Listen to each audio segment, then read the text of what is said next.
So, if you were here last week, we looked at 3 of like the bulk standard fundamental side control escapes that I think everybody has to have. So the 3 that we looked at was when my partner was in this normal side control position, just on his knees, got his cross face and his underhook. We're making our frames. First one, we looked at bringing our knee to the inside.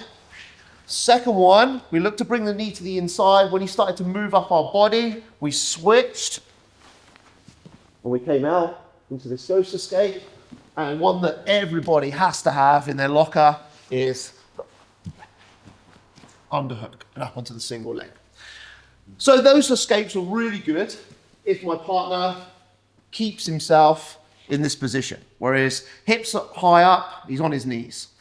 If he starts closing it off, so when I put my frames in and I start trying to bring my knee to the inside and he starts like dropping his hip down to the floor, then those escapes become more difficult. I'm not going out the back door here. This is all tight for the underhook, and I'm definitely not bringing my knee to the inside. So we need to start having a different plan. And this is what all of these, you can switch back for a second, all of these escapes are about, is making sure that we've got a plan for each little position that he wants to change to. So as long as I know that it's a potential outcome of me shrimping my hips and starting to bring the knee to the inside, I can like think about that ahead of time. So I'm going to bring the knee in like I did for the hip escape.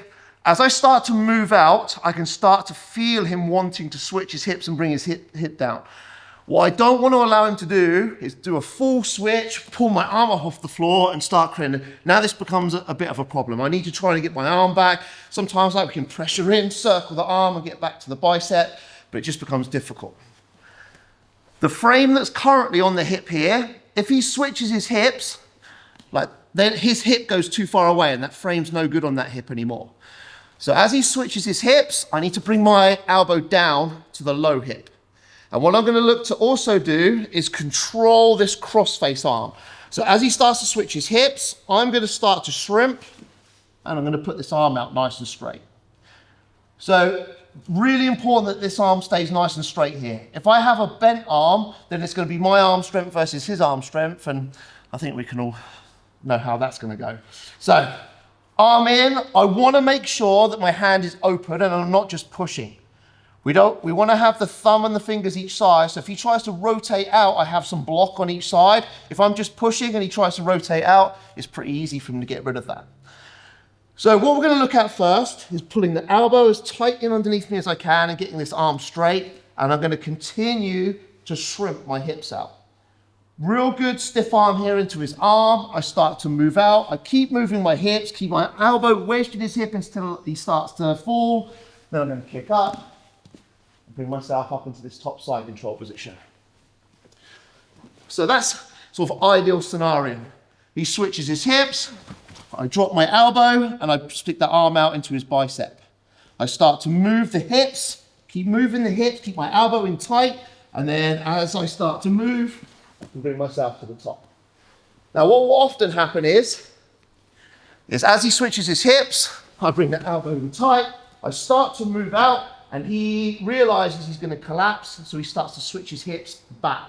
As he starts to switch his hips back, it gives me the space to move that knee back to the inside and into the closed guard.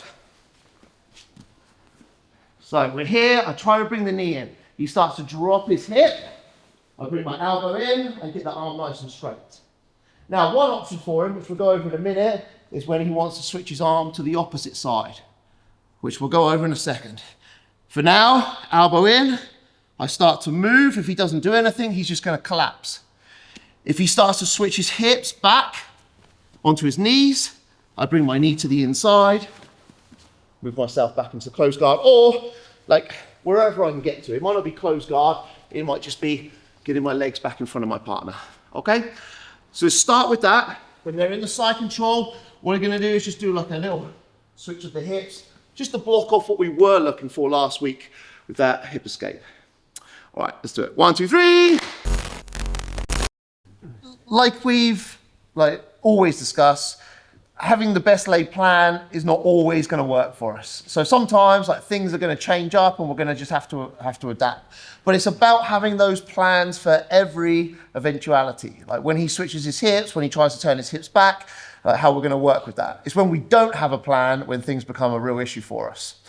So let's go back to here. He switches his hips. I pull my elbow down low and I'm going to try to push in. Now another response that you'll get from this is when I start to turn up here, is he'll start to bring his arm over the top. We need to make sure there is a wide arc on that and he's not able to just easily get his arm free off of my arm.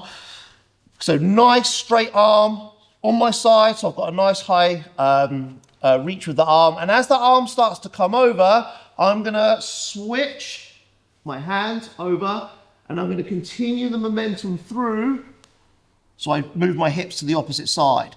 Also, what I wanna do is come up to my elbow. So I don't want to get to this point with no momentum and then realize I have to get up to my elbow. So as the arm's coming across, I want to flare the elbow up and then come up to my elbow here. As we're pushing on the arm, we're going to keep pushing, just start to move the hips. Again, depending on his reaction, depends on what we can work. If he just kind of stays where he is, might be able to just come up, technical stand up, or if he's really trying to fight back in towards me, just getting ourselves back into some sort of open guard is the way to go. But as that arm is starting to come over the top, we want everything to go at the same time. And then start moving the hips, move ourselves back into the center. Heel, sometimes try to stop that. So as I come over and I make the grip, he'll just completely switch his hips and go the other way. And he'll go into like reverse side control position, which can be a massive issue for me. He's got mount entries, etc. that he can go for. So we need to try to make sure that he's not able to immediately go for the mount entry. And the option that we really have here is just to try to get ourselves back into a good position or try to make him want to come back to the center. So I'm going to make a grip on the back of the gi here. I'm going to make a grip on the belt.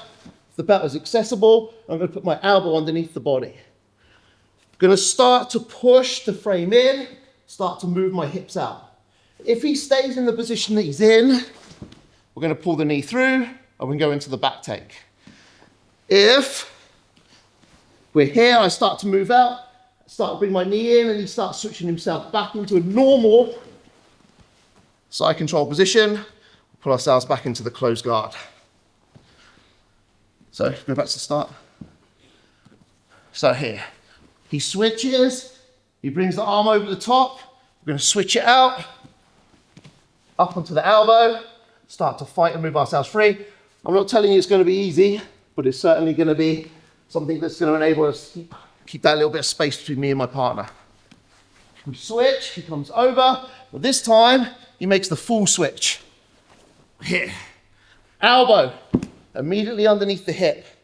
Grip the belt, grip the top of the gi, start to drive your hips into the elbow. So we start like separating his elbow from his hips.